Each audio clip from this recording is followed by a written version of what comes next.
This is a great snack recipe, kale chips. Minimal ingredients, minimal effort, great results.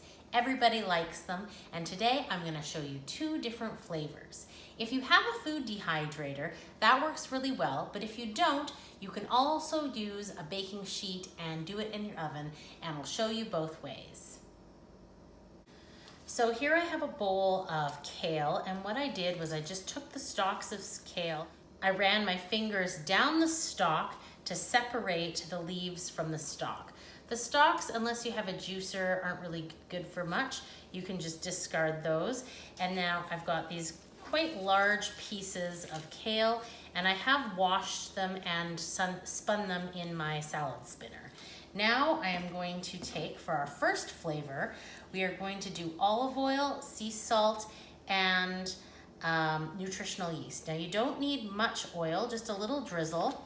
And then I'm just gonna get my hands in there and I'm just gonna spread it all around and really rub the kale leaves with the olive oil.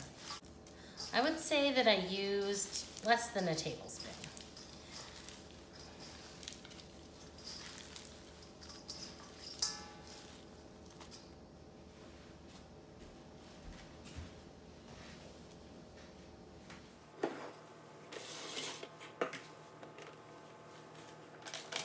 I've had this old dehydrator for years and there's no fan in it. There's a heating element and it works fine. I mean, I rotate the racks and you'll see what I mean.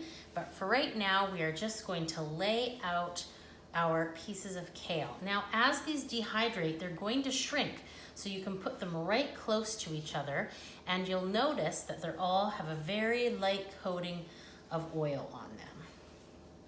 I've seen people do these without oil as well. So if you want to go uber healthy, feel free. But I like a little bit of oil. Once I get this tray covered, I'm going to take the sea salt and do a quick little light sprinkle over top. And then I'll do the same with the nutritional yeast. Nutritional yeast is, I don't know, kind of a hippie food, I guess, but it's high in B vitamins, and I know that vegans often include it into their diet so that they can get B12 vitamins that they might be missing from not consuming animal products. It gives things a really cheesy flavor, so it's really great on things like popcorn, kale chips. It's great in salads. You can dip vegetables in it, put it in dressings. There are all kinds of uses for it. It's a new discovery for me, but I'm really enjoying it. One of my favorite uses of nutritional yeast is to take steamed broccoli and then dip it in a little bit of melted butter and then dip it in nutritional yeast. And it's kind of like a really fast, easy replacement for, broccoli and cheese sauce. I've done it with cauliflower too. It's really good. So I'm just piling this up, and each layer I'll give a little sprinkle of salt and lots of nutritional yeast. I don't think you can have too much nutritional yeast. And the second flavor is going to be another favorite combo for kale. If you've ever been to the old Alchemy Cafe in Dawson City, they have an amazing kale bowl. And in their kale bowl, they have sauteed kale, which they cook in coconut oil, and then Bragg's sauce. I wanted to recreate that flavor in my kale chips. So I take the kale, and instead of rubbing it with olive oil, I rub it with coconut oil and then just mix in a little bit of Bragg's sauce. You can also use soy sauce, you can use tamari, you can use coconut aminos, and then I just, there we go, and then I just mix it all in with my hands and then lay it out in the same fashion. And I've even got some more room here, so I'll probably just finish this side with the second flavor. Now, I did mention I'd show you how to use a baking sheet if you don't have a dehydrator tray. I'm about halfway through my dehydrator trays because I have 5 and that's 2.5. So I probably won't need the tray to finish that second batch. So what you can do is just take a baking sheet like this. You can put this on it just to lift your kale chips up off. That way you can avoid flipping. Although I've done it before just without this, just on some parchment paper, and that's fine too. Although you might have to flip it. Just put your oven at its lowest temperature, which is usually 170 degrees Fahrenheit. And then you just bake it low and slow until it's crispy.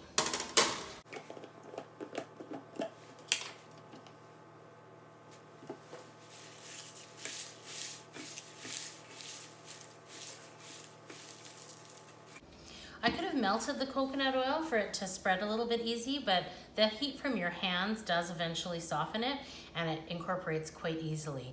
I would just say one word of warning though, be very easy on the Bragg sauce or soy sauce because it's very salty, and because this dehydrates and shrinks down, it can easily get way too salty. You can always add more, you can't take it out. A good way, of course, is to just do a little taste test. Yeah, I'd put a little bit more in.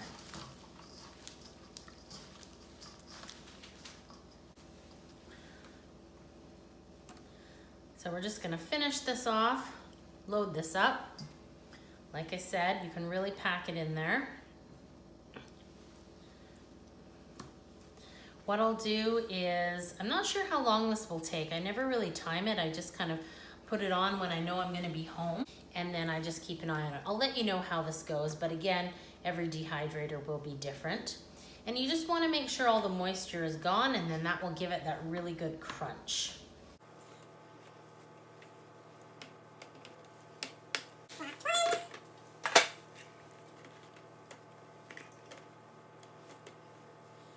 So I will pop the lid on, plug it in, and let it do its thing. Here we have the finished kale chips. I put them in for about 2 hours, and then I rearranged the trays because, as I said before, my dehydrator does not have a fan to blow the air around. And then I kind of forgot about them after that, and they were in for another 4 hours. But you just have to keep an eye on them, and you just want to make sure that they're dry all the way through.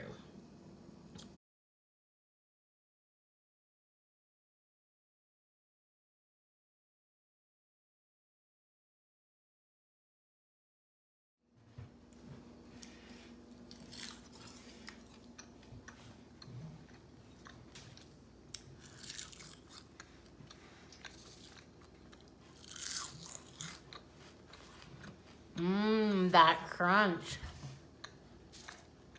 One take Tara.